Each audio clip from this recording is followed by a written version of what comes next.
আমাদের মাননীয় প্রধানমন্ত্রী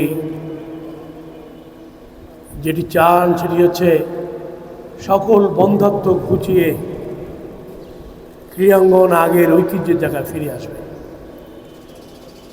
আমরা অনেক কিছু ফেলে এসেছি পিছনে, ক্রীড়াঙ্গন কিন্তু মুখ থুবড়ে পড়েছে। আমাদের খুলনায় কোনো খেলাধুলা নেই, বড় বড় স্টেডিয়াম আছে, বড় বড় ক্লাব আছে, কিন্তু কোনো খেলাধুলা নেই। খালি নির্বাচন হলেই তারা ভোট দিয়ে নিজেদেরকে বিজয়ী করেন। আমাদের দৃষ্টিভঙ্গি কিন্তু ভিন্ন। আমরা চাই যে ক্রীড়ার সকল সেক্টরেই সব কিছুই গতিশীল হোক। আমার মনে হয় এটি খালি খুলনা না, এটি খুলনা দুই বিভাগের বেশিরভাগ জায়গার চিত্র একই। এবং এই যে বরাদ্দ নাই, পরিকল্পনা নাই,